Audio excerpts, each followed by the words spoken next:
And coming up in this episode, I have to bend in ways I didn't know I could bend. I try to pick a fight with you guys. Setter's coming your way. Could've got out of the way. Hey, I found my hanky. Stuff in here. Oh. I might be losing it because there's nobody in the garage with me. Alright, I saw it. Thanks for letting me know, guys. And I get triggered.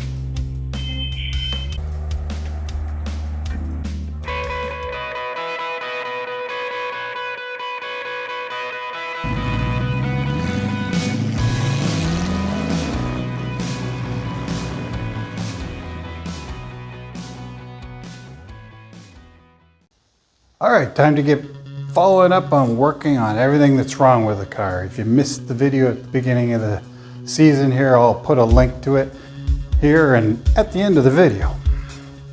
We got started last week on some of the issues that the car has. Figuring out where the squeak was coming from that suspension and cured that. Took the slop out of that bushing for the wiper arm. Pulled out that half shaft so we could get at the leaky CV boot. We worked on the parking brake to get at that spring that's got to be replaced. And we pulled out our coilover. We got some work to do on that too. And for a link to last week's video, I'll put a link at the end of this video as well. The CV boots come in, so let's get started with that. But before I do, maybe I'll jump inside and take the seat out before these get dirty. You hear stuff going in the background. That's Elderly Iron, Redneck Restoration. This old truck, this is Jeff Bradshaw. He's my go-to for watching stuff when I want something around in the garage. He's the guy that helped me out originally with YouTube, getting on YouTube. And anyways, if you get a chance, just go to his channel and leave it running all day. That's what I do.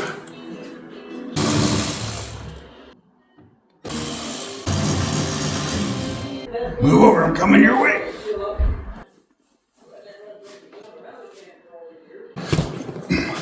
Setter's coming your way. Could've got out of the way. CV boot's in, so I'm gonna start fixing that.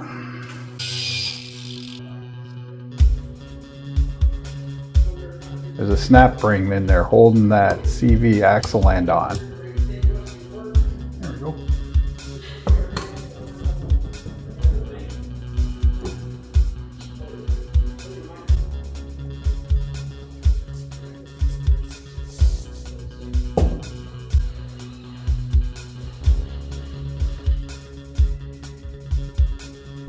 New lube.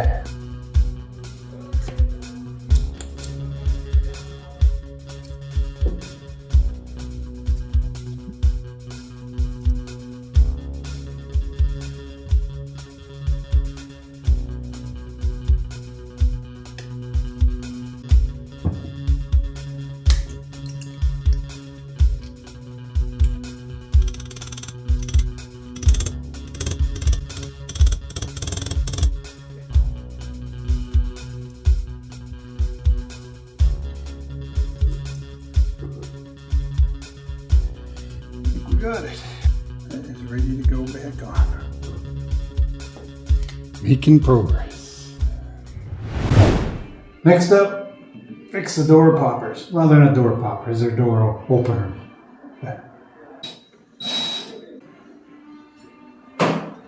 Stuff in here. Oh, I gotta update that.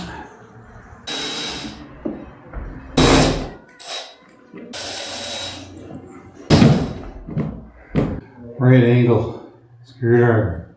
Something I bought years ago. One of those things you thought you'd never use. Comes in handy.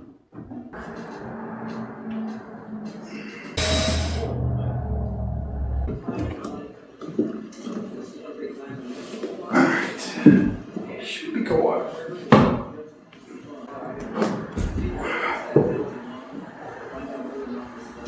Just gonna find a home in here for now. I don't want to get it dusty. There you go. Not much to it. Bit of wood, bit of fiberglass. Alright, we're in at the door. in our list of things to do. I had a problem with this running on basically every time the car got hot and was sitting for a long time. So when it's out of the show, if I leave the door even open and it's just cooking hot, this cavity gets so hot in here. And when I fire up the car, it goes through a cycle of cycling and unlocks on the doors, which is basically this. And when I do that, what's happened when it's all hot, this just runs on and it runs on. It does this probably 4, 5, 6 times, and then it stops.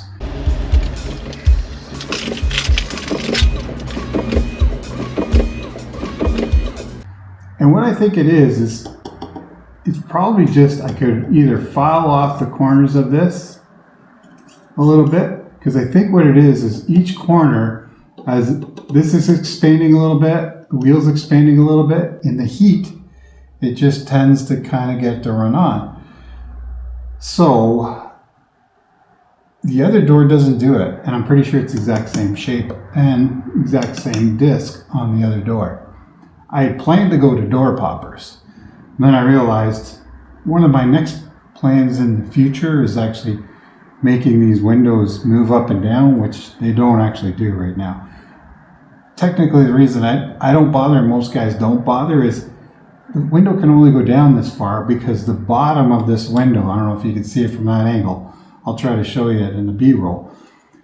But anyways, the bottom of this window will only go down about 1.5 inches at the most, because it's going to hit the outside body. There's just nowhere for it to go.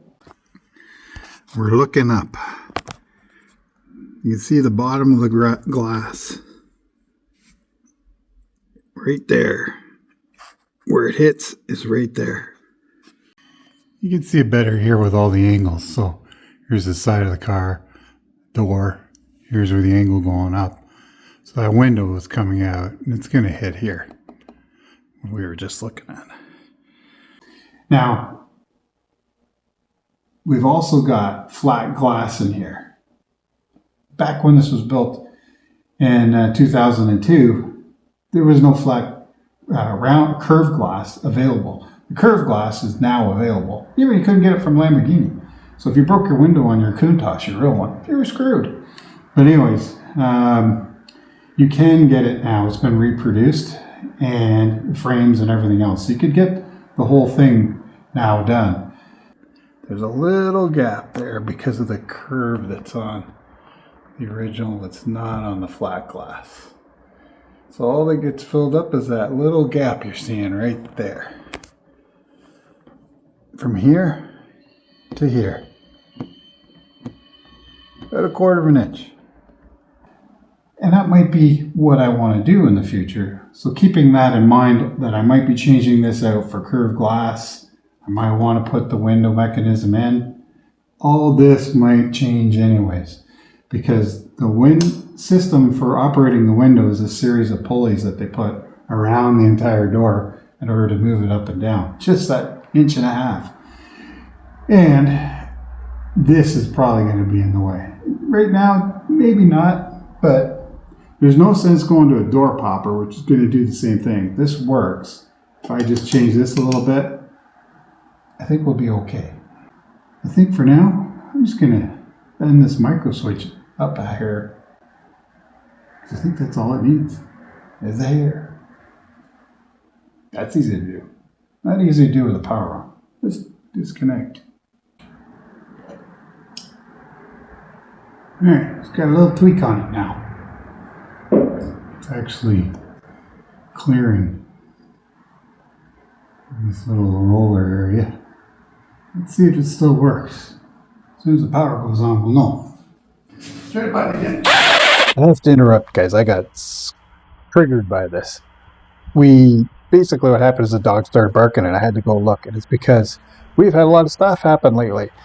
We've had squatters, cows kind of show up and move in and try to get into our backyard. We had a skateboarder get clotheslined by a guy. And then we had a fire right next door. So, dog barks, I get triggered.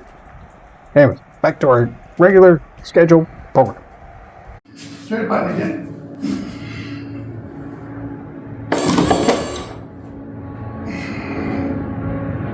stop in the same spot. Let's heat it up and see if that does it. Says it's about 18 degrees. Micro switch is 17.8 degrees. 17.5 for the little wheel thing there. Let's just see. What do we go up to? No, does it get up to like 110 in there maybe? Something like that. 75. 60 up there. 76 on the wheel. Or 77.4 on the wheel. So this is where it did it before. Now it doesn't. Okay, so I think we're good. The trick will be let it all cool down to, well, whatever it is in here, 15 degrees. See if it still does it. I think what I'll do is I'll leave the door off for a while. Here, the door cover off for a while and just check to make sure it doesn't sneak back. If it does go sideways, I'll let you know. I guess this is why door poppers would be better, but I know once it's set, it's pretty good. The other side over there set, never had a problem. All right, on to the backup lights not activating. The way that works is this micro switch right here. You just hit this. Let's see if the lights come on. They don't. I think my micro switch just kicked the boot.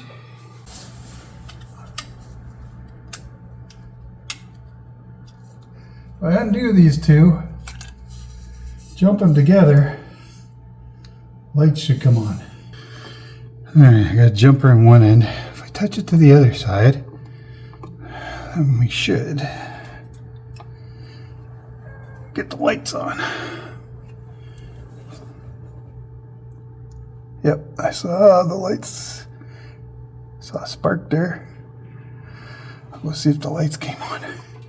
Let me know if they come on.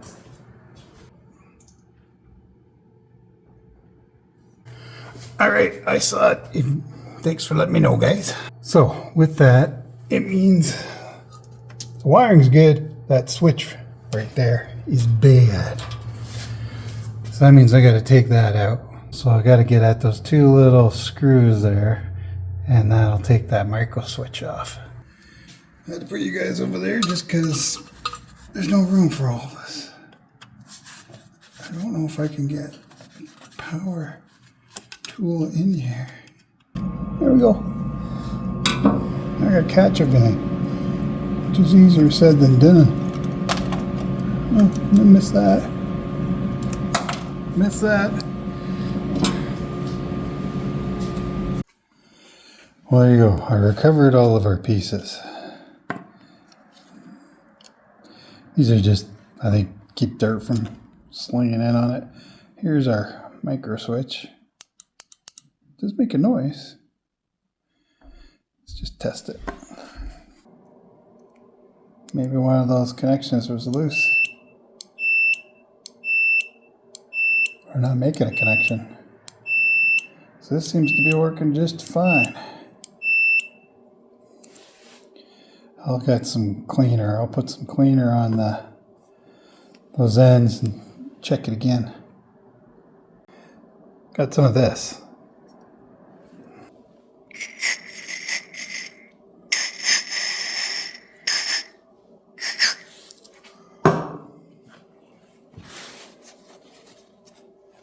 We'll do that in the car as well on those leads. Just so you guys know, I plugged it in, tried it, worked. That's why I'm putting it back together.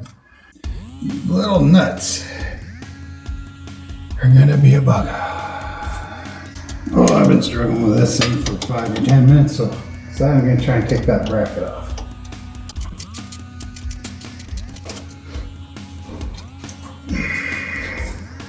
Here's our bracket I just took off from the transaxle. Trying to get those little nuts on here. Just a pain in the butt. So We'll do it off the car. You know what I mean? Imagine trying to do this between the transaxle and this bracket. Good luck. I think I did it this way last time. Don't know why. Keep in mind, last time was probably 10 years ago.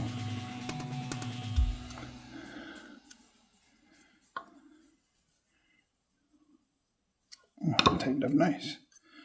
Okay, put it back on the car. I don't know if you fellas can see anything or not, but you're just gonna have to believe me. I'm putting the bracket back on.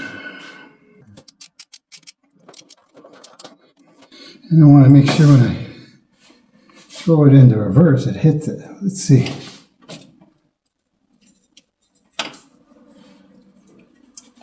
I heard it there. Did you hear it? Back in neutral. There you go. Now we just gotta get our leads back on there. There's that one. Spread it a bit. Oh, there it goes. Okay, ignition's on. I'll throw it in reverse. You guys let me know if it works.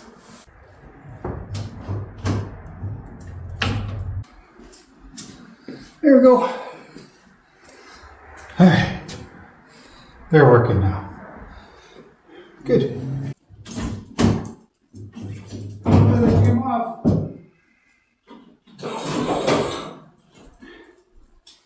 I don't know if you heard it, but the door worked. It didn't cycle on when I was turning the key on and off there, but so that confirms the door is okay too. Could technically put that back together right now, but I don't know, not really feeling it right now. And while I was back here just looking at our micro switch, I noticed something. That looks loose to me. That might be part of our problem with getting fifth.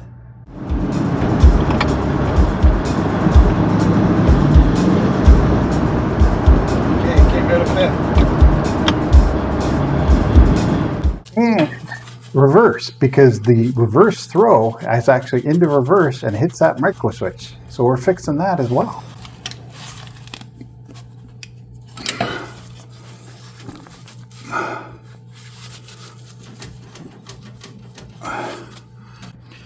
Well, fixing that might have just fixed our going to fifth issue.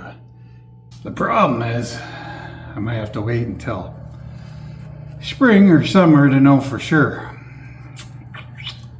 Guess we'll have to wait.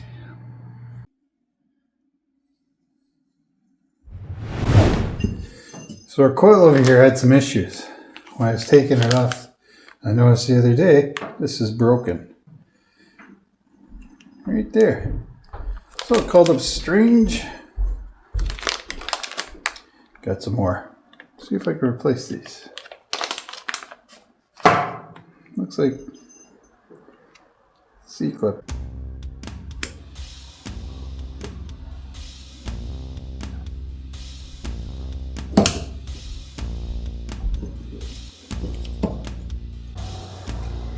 Well, there we got part of it out.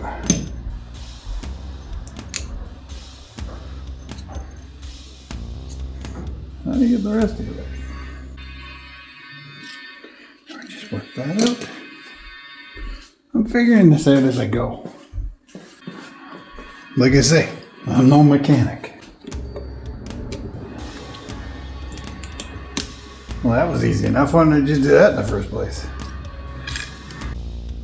Around the outside of that edge. Oh, I can see a burr. Do I have a deburr? I might have a deburr tool. I should probably look. Right there.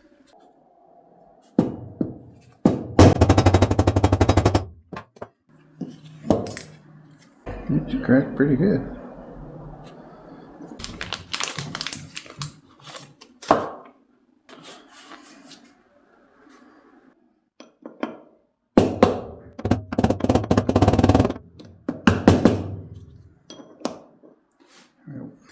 Again, try not to launch it.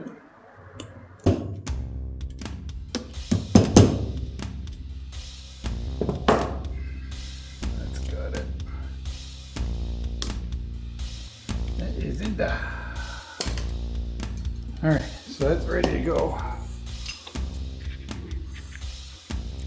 Just needs a little cleanup.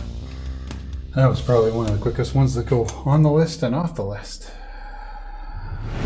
All right, well, the rest of the stuff on our list here is kind of going inside the car. And with that, there's some big things like the radio. And if I calculate this right, this video is coming out right after Christmas. And hopefully Santa brought that. See ya. Hope you had a good Christmas. See you in the new year.